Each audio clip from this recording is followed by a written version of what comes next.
Bien, nous allons parler de la barre de Schaeffer, comme convenu, c'est-à-dire que nous allons devoir rentrer à l'intérieur de la logique bivalente et du calcul binaire. Hein. Alors tout de suite, quand on entend « Oh, binaire, bivalente », ça veut dire oui, non, 1 ou 0, vrai ou faux, alors ça simplifie outrageusement le réel, c'est une chose inadmissible et l'on condamne directement, parce que c'est le monstre aujourd'hui, une logique qui fait « either or », mais non, nous n'avons pas à nous soumettre aux alternatives impératives de la logique, etc. Si, nous pouvons nous y soumettre, nous ne sommes pas emprisonnés par un tel carcan, ou par le carcan qu'on nous décrit. Nous voyons qu'avec une logique bivalente, c'est-à-dire une logique qui a 2 éléments et 2 valeurs, ainsi que des connecteurs entre ces éléments, nous pouvons aboutir. C'est le cas ici. Donc je vous ai distribué les photocopies des différents ouvrages, des ouvrages que nous allons utiliser.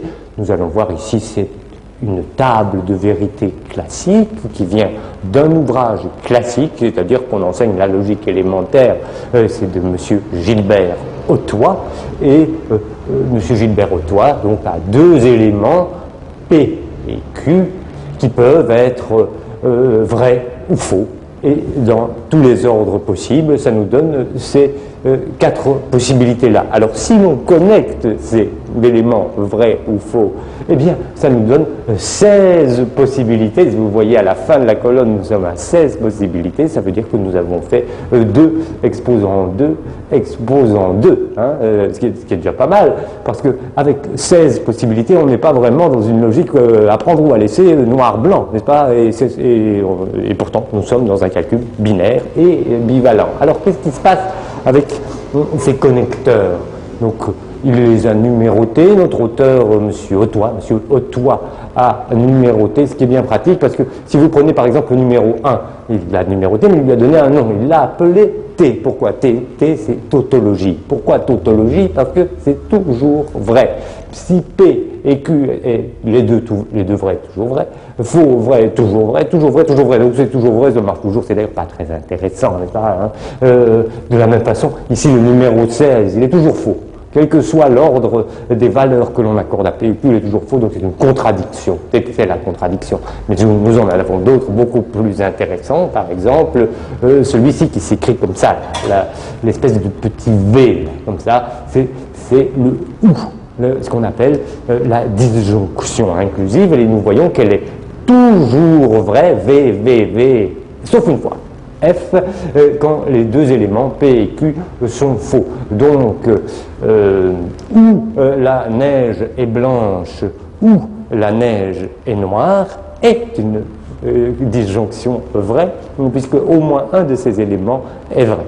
C'est déjà surprenant, mais alors quand nous arrivons à l'implication logique, et là il est écrit avec un V comme ça, l'implication c'est le numéro 3 sur vos feuilles, hein, le numéro 3 c'est l'implication, vous voyez tout de suite qu'elle est toujours vraie, à une exception près, c'est quand le premier élément est vrai et le second faux. Ce qui est assez normal, à partir d'un élément vrai, on ne peut pas tirer, hein, si c'est faux, si c'est vrai, on ne peut pas aller vers le faux.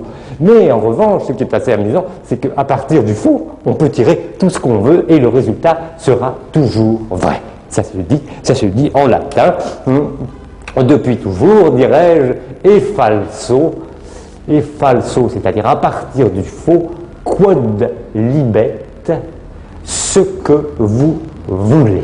Hein, par exemple, à partir du faux, disons, si la neige est noire, alors la France est en Europe, ce qui est une implication vraie dans le sens que je viens d'expliquer ici.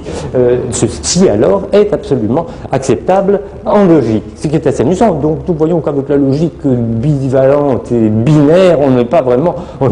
Là, au contraire, nous sommes devant un puissant moteur de fiction vraie, à partir du faux, quod libet, ce qui, pour la création, est une sorte de source infinie d'énoncés vrais. D'autres connecteurs, hein, il y a aussi des blancs. Le numéro 5 est blanc, par exemple. Là, il n'y a pas de nom à ce connecteur. On n'a jamais su quoi en faire de ce truc-là. De même, le numéro 12, on ne sait pas en quoi en faire. Alors, mais là, il y en a un très intéressant. Je je le blanchis parce qu'il est mal dessiné pour des raisons typographiques. Toutes les typographes ne disposent pas de la barre verticale, et la barre verticale, enfin, c'est notre connecteur de Schaeffer, c'est la barre de Schaeffer, qui est, quant à elle, toujours vraie. Vous voyez encore ces 3 VVVVV, excepté quand les 2 atomes, les P et Q, sont vrais. Donc, si les 2 atomes sont vrais, la neige est blanche et la France n'est pas en Australie, alors l'ensemble constitué par la barre de Schaeffer sort comme faux. C'est un connecteur assez singulier, vous vous en rendez compte tout de suite. Alors, maintenant, continuons sur un autre type de notation. On sait toujours que l'on a pu dire de la mathématique qu'elle est un langage universel, qu'elle s'adresse à un auditoire universel, qu'elle n'est pas liée aux langues naturelles qu'il utilise, on le dit encore maintenant, mais on sait bien que tout le monde ne fait pas des mathématiques, n'est-ce pas? On dit oui d'accord, mais c'est un auditoire universel en droit, pas en fait, hein, c'est un auditoire universel de jure et non pas de facto. Alors ici c'est la même chose, mais c'est écrit par un mathématicien français, M. Vax, M. Louis Vax, et alors il a fait la même chose, sauf que lui, au lieu de mettre des V et des F pour vrai et faux, il a mis des 1 et des 0. On peut dire que c'est indifférent de mettre des 1 ou des 0, on peut dire aussi, c'est très important, de dire je suis le numéro 1 ou je ne suis qu'un 0, c'est quand même assez différent. Mais nous retrouvons nos connecteurs qui ne sont pas indiqués ici. La tautologie, ici la contradiction, ici en numéro 16, et la Schaeffer-Stroke qui est toujours vraie, sauf quand les 2 éléments qui la composent sont vrais. C'est assez extraordinaire parce que la traductibilité réciproque de tous ces connecteurs en application se traduisait en conjonction de la manière suivante, non P ou Q, c'est la traduction de cet opérateur. Ici, avec la barre de Schaeffer, nous allons pouvoir traduire tous les connecteurs, tous, malgré son caractère extraordinairement saugrenu, puisqu'il interdit l'identité à soi-même. On ne peut pas être vrai qu'en même temps que soi-même est vrai. Hein, n'est-ce pas? Alpha, Schaeffer-Stroke alpha donne pour résultat faux si jamais alpha et alpha sont vrais. Donc il y a quelque chose d'assez étonnant, mais il permet de résumer tous les connecteurs, y compris la négation. Alors, cette manière de faire des tables logiques horizontales, elle est utilisée un petit peu partout. Ici, un peu à la française, dirais-je. Là-bas, elle était autrement. Mais alors, prenons la première époque des tables de vérité. La toute première a été inventée par Ludwig Wittgenstein dans son Tractatus Logico-Philosophicus de 1921, qui est bien connu. Ici, il s'agit de la proposition 501. C'était une manière de noter ces chapitres, ces sous-chapitres, ces sous-sous-chapitres qu'il a emprunté aux jésuites. Je ne sais pas pourquoi Wittgenstein a emprunté cette manière de noter aux jésuites. C'est d'ailleurs agaçant, cette manière de noter.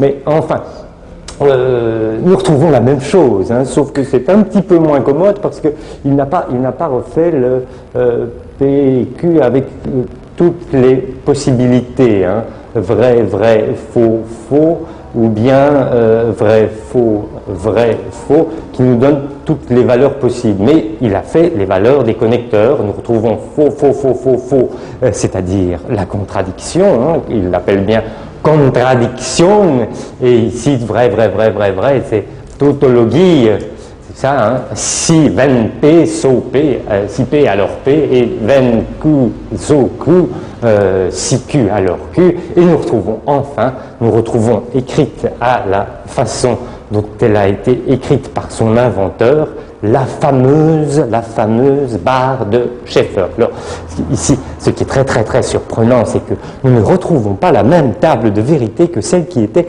chez nos 2 auteurs récents et classiques. Nous voyons en effet que la barre de Schaeffer a pour table de vérité toujours faux, à l'exception du moment où les 2 éléments sont vrais, alors que nous avions exactement l'inverse. Alors, la traduction qu'en donne Wittgenstein de cette barre de Schaeffer, c'est une traduction simple, il dit c'est le ni, hein, ni P, ni Q. Or, aujourd'hui, on utilise encore ce connecteur NINI, mais on l'écrit comme ceci, c'est-à-dire une flèche orientée. Rien à voir avec une barre verticale, quelque chose de beaucoup plus pur et qui s'approche beaucoup plus de ce qui est l'ambition de l'art au début de ce siècle, c'est-à-dire d'arriver vers l'épure la plus complète, alors qu'une flèche, comme on en voit beaucoup dans Paul Klee par exemple, ça donne tout de suite une orientation, ou bien la disjonction inclusive, n'est-ce pas, ce sont deux bras ouverts. Non, la barre de Schaeffer est d'une beaucoup plus grande pureté, et l'interprétation qu'on donne Wittgenstein, c'est le NINI, alors que nos auteurs précédents n'étaient pas dans cette situation. Alors, qui a raison? C'est ça que nous allons voir en nous reportant, nous remontons dans le temps, d'étape en étape. Nous étions en 1921, nous voici enfin en 1913, c'est-à-dire 3 ans après la parution des Principia Mathematica. Ici, c'est écrit un petit peu plus petit, donc reportez-vous à vos photocopies. Nous avons l'article même de M. Schaeffer, paru en 1913. Son titre, c'est « A set of 5 independent postulates for Boolean algebras », un ensemble de 5 postulats indépendants, c'est très important, pour l'algèbre booléenne, les algèbres booléennes. Et deuxième partie, c'est la plus importante pour nous, avec une application aux constantes logiques. Application aux constantes logiques, nous allons voir que c'est très étrange, parce que c'est la deuxième partie de l'article. Dans son premier article, il fait ces 5 postulats qui définissent quoi? Qui définissent sa barre, on la voit partout. On la voit partout, sa barre. Il commence dès la première page, nous voyons sa barre. Il fait un petit commentaire sur les autres notations de ses collègues. Il y en a un qui a fait une notation comme ci et une notation comme ça. Un troisième a inventé une notation comme ceci, qui permet de résumer beaucoup d'autres notations qui se trouvent dans les Principia Mathematica. Lui, il en apporte une qui va être beaucoup plus radicale que celle-ci, celle-ci qui est due notamment à Huntington, qui a quand même beaucoup amélioré le calcul logique des Principia Mathematica, 1910 pour les Principia Mathematica. Lui, il va introduire la barre. Et cette barre qui va pouvoir résumer tous les autres. Mais alors, quand il l'applique aux constantes logiques, dans la dernière page, très timidement, il change. Il a utilisé dans son calcul pour les algèbres booléennes, cette postulate for Boolean algebras, il utilise sa barre, il invente sa barre, il balaye tous ces signes cabalistiques trop compliqué, il ne fait plus qu'une seule chose, c'est une barre verticale, c'est-à-dire c'est comme un prisonnier quand il compte ses jours, n'est-ce pas? Ça ne veut rien dire d'autre que simplement à la fois présent et absent. Hein? C'est alpha et alpha. Si jamais alpha et alpha sont vrais, alors l'ensemble constitué par la barre est faux. C'est une situation qu'on a, c'est la station debout, c'est le garde à vous, c'est la verticalité, mais c'est la verticalité qui s'adresse à ses voisins de gauche et de droite.